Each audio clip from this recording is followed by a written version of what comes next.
권영세 통일부 장관이 북한의 이산가족 회담을 공개 제의했습니다. 북한은 무반응입니다. 한 달에만 이산가족 400여 분이 세상을 떠납니다. 이산가족이라는 단어 자체가 사라지기 전에 문제를 해결해야 합니다. 오늘 정부는 남북 당국 간 회담을 개최하여 이산가족 문제를 논의할 것을 북한 당국에 공개적으로 제의합니다. 북한 당국이 우리의 제안에 조속히 호응해 나올 것을 강력하게 촉구합니다. 통일부 남북공동연락사무소를 통해 몇 차례 통지문 전달을 시도했지만 북측이 입장은 안 바뀌었다. 우리의 제안에 적극 호응해 올 것을 촉구한다라고 밝혔습니다.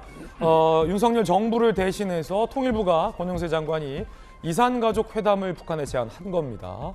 자, 그런데 정말로 이거는 뭐 진보 보수를 떠나서 모든 정부가 이산가족 상봉을 위해서 이런 노력은 해야 합니다. 남아있는 이산가족분들도 많이 계시지 않고 고령의 이산가족들이 결국 언제 북한에 있는 우리 가족들을 만날까라는 것만 고대하다가 돌아가시고 있는 분들이 너무 많기 때문에 여야를 할 거 없이 뭐 보수 진보를 상관없이 이산가족 상봉을 제의하고 북한이 좀 적극적으로 민족적인 차원에서 호응해줬으면 하는 바람이 있는데 문제는 북한이 이렇게 무반응이라는 거죠. 이산가족 상봉해달라라는 거에 답변도 안 하면서 김정은이 이렇게 얘기했습니다. 미국을 향해서 백날 첫날 제재 가해봐라. 딴소리하고 있어요 지금 김정은. 제재 가해봐라. 절대 핵 포기 못한다. 라고 김정은이 강도 높은 반발을 했습니다. 딴소리하는 거죠. 이 말은 제재 좀 풀어달라라는 얘기로 반어법적인 얘기로도 전문가들 사이에서는 풀이되고 있습니다. 이산가족 상봉에는 김정은은 관심이 없는 것 같아요. 본인의 제재에만 관심이 있는 것 같은데 이 부분이 좀 안타깝습니다. 더 나아가서 사실은 박용진 의원님, 네. 저는요 우리나라에 탈북자분들이 많습니다. 예. 나이가 많으신 고령의 탈북자도 있고 가족과 함께 온 탈북자도 있고 젊은 탈북자도 있는데 넓게 보면 이 탈북자분들도 이산가족이거든요. 북한 김정은이 탈북자라면 치를 떨고 싫어하는 거 잘 알지만 어떡합니까? 탈북했는데 다 잡아서 북한으로 데리고 갈 거예요? 아니잖아요. 북한이 좀 대승적으로 탈북자분들도 좀 이산가족으로 보고 이산가족 상봉을 좀 더 넓게 응해줬으면 하는 바람이 좀 있는데 어떻습니까? 지금 우리가 흔히 말하는 이산가족은 한국전쟁 당시에 그렇죠. 이렇게 흩어진 가족, 북에서는 이제 흩어진 가족들이라고 이렇게 얘기를 하는데 그런 분들이신데요. 그분들 말고도 가족이 전체적으로 한국전쟁 전후에서 월남을 했거나 또 월북을 했거나 하는 그렇죠. 분들이 계세요. 그런데 이분들을 서로 그냥 모르는 척하고 있었는데요.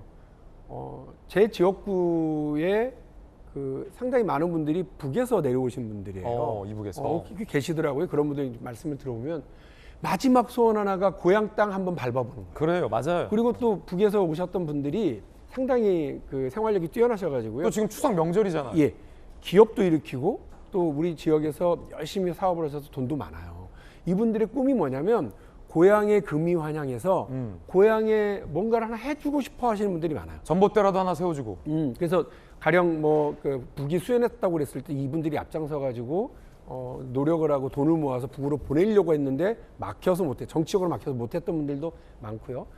이분들까지 다 생각을 하면 단순히 흩어진 가족들의 상봉 문제뿐만이 아니라 고향을 두고 떠났던 분들, 심지어 남쪽이 고향이었는데 이래저래한 이유로 북으로 가셨던 분들이 끌려갔거나 자기가 자진해서 갔거나 이런 분들도 역시 다 우리가 인도적으로 이제는 뭐 벌써 한 50년이 훨씬 넘은 상황이니까 이런 문제들을 좀 해결을 해야 되고요.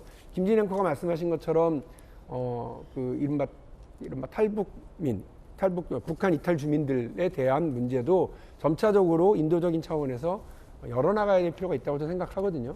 그런 면에서 북이 조금은 개방적으로 봤으면 좋겠고요. 제가 여기서 한 말씀을 더 드리면 권영세 통일부 장관이 잘하고 계시는 거예요. 권영세 장관 잘했다. 그러니까 미국하고 북한하고는 아마 상당 기간 서로 멱살 잡고 저렇게 갈 거예요. 그럼에도 불구하고 인도적 측면에서 북에 대한 지원은 열려 있다라고 이미 몇 번 얘기를 했어요. 그래서 인도적 차원에서의 북에 대한 지원은 계속해서 하겠다라고 입장을 밝혔고 그에 대한 북이 대답은 없지만 욕하진 않아요. 이번에도 북이 호응을 안 하지만 욕은 안 하네. 이산가족 문제와 관련해서 통일부를 욕하거나 이러진 않아요. 그러네요. 되게 중요한 문제예요. 그러니까 웬만하면 북한이 다 욕하거든요. 예, 특히나 이제 윤석열 대통령도 거의 대놓고 막 예. 막말을 하는데 저는 그 통일부가 인도적 차원에서의 지원과 교류 협력 사업에 대한 문제를 저강도로 계속해서 진행해 나가셔라. 예. 그리고 또 하나는 학술적 교류와 국제적 교류를 통한 북한과의 관계도 계속해서 진행하시라.